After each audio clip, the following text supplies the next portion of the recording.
What's up, ladies and gentlemen? HWF audience.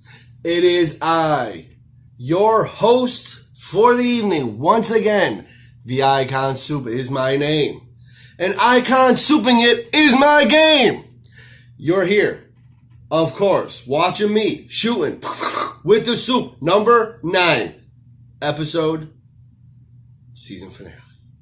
The year was 1998, ladies and gentlemen, and this is your first season finale. The year was. Next season, I will go into Superstar Spotlights, ladies and gentlemen. I have not figured out my first guest, but I do have his number. I have an idea, and I think I'm going to pull that trigger. But you will have to find out when the time comes. But 1998, ladies and gentlemen, is the year I will be talking about today. The first huge year of HWF. Now, 1997 is when we started. And 1998 is when we got the ball rolling. Ladies and gentlemen, it was the last year that we had Dangerous Dean. It was the debut of the Bear, Amazing Nate, Tracksuit Dave, Crazy, Psycho, Crazy was in 99. Psycho Killer, excuse me. Jabbo. That was a huge year. Started off a bunch of one-off matches, me and Dean for the television championship. Leading into the first week of March, I believe it was March 2nd, 1998. The Bear, his first televised match. Now, he had a tag team match in November 1997 with Amazing Nate against me and Dean. But this was his first televised match, his first one-on-one match. The first time we even mentioned him, because we didn't mention him in 1997. Went in there, destroyed the television champion, Dangerous Dean. Took that title. His very first match took the title away from the Dean. He would hold that until HWF presented its first major card. The first super show of HWF history. March 11th, 1998. It was the first Violent Act.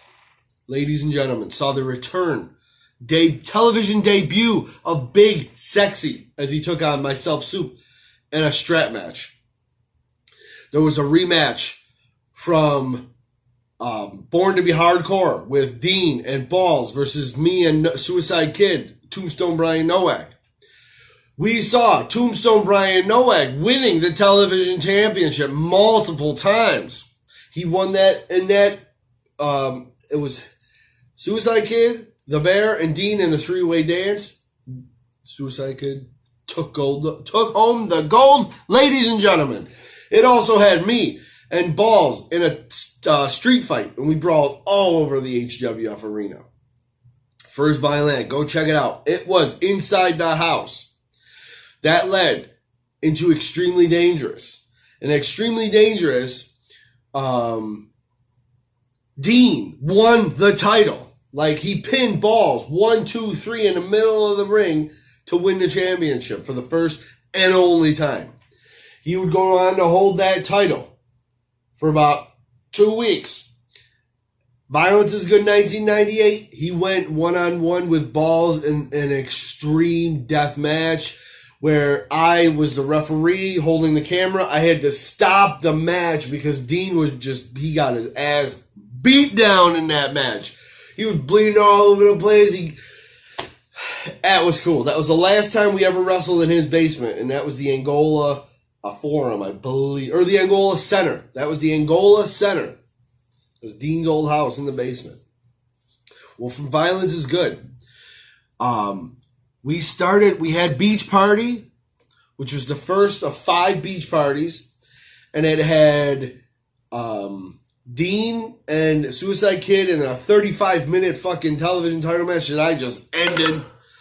It had me and Bear in an I Quit match. I think the only I Quit match ever. I think there's more than 2. The other one would happen in 2014.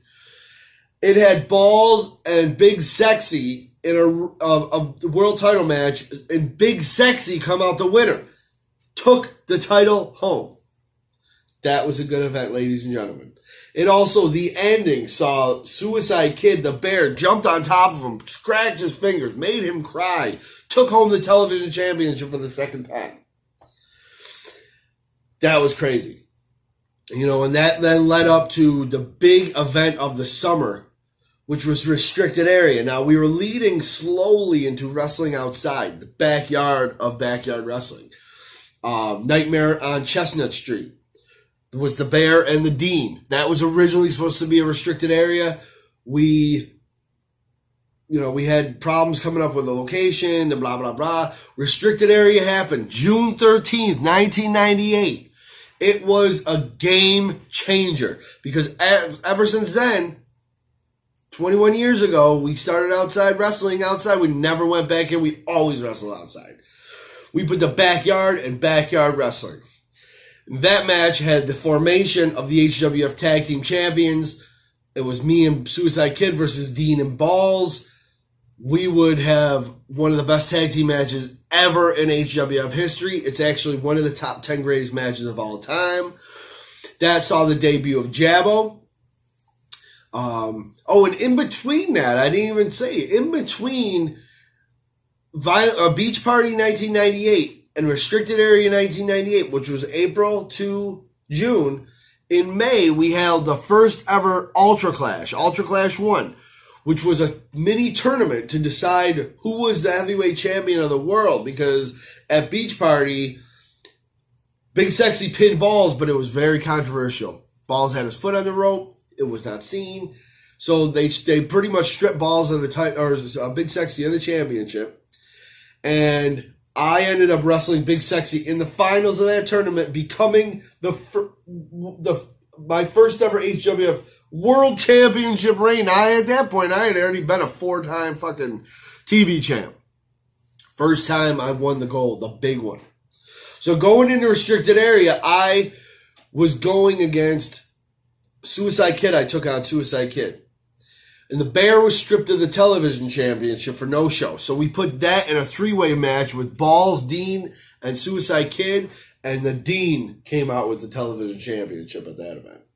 It also saw the debut of Jabbo as he took down the Masked Madman, who we seen come back recently, 2018, the Masked Madman.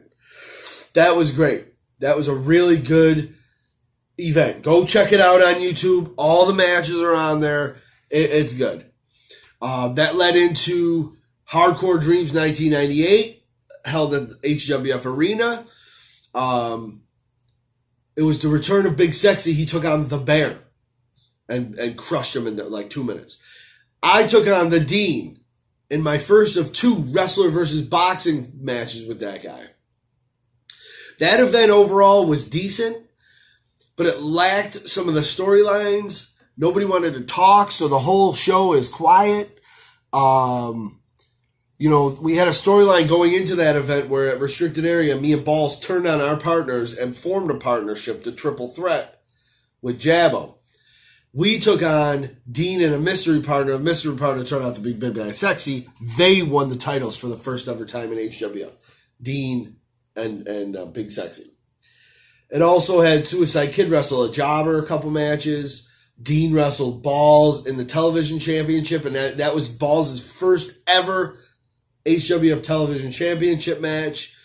And also the main event was myself versus the Bear and the Dean in a 3-way, which I came out on top. It was a decent event, and that led right into Ultra Clash 2. And Ultra Clash 2 was another little mini tournament. Me and Suicide Kid, me and Dean and Balls, Dean and Suicide Kid, and then it was a rematch. Me and Balls versus Dean, Suicide Kid. Okay. So that wasn't bad. The Ultra Clash 2 was a great event, and it led into the granddaddy of them all. One of the greatest events in HWF history, the second Violent Act. It happened September 28th, 1998. It had me and Dean in the boxer versus wrestler. The debut of Psycho Killer as he took on Big Sexy in one of the greatest matches that's in the top 10 of HWF. It had me and Psycho Killer, the organization, taking on Dean and Big Sexy. We beat them. Suicide Kid took on Dean in a ladder match for the HWF television champion. He would take home the gold.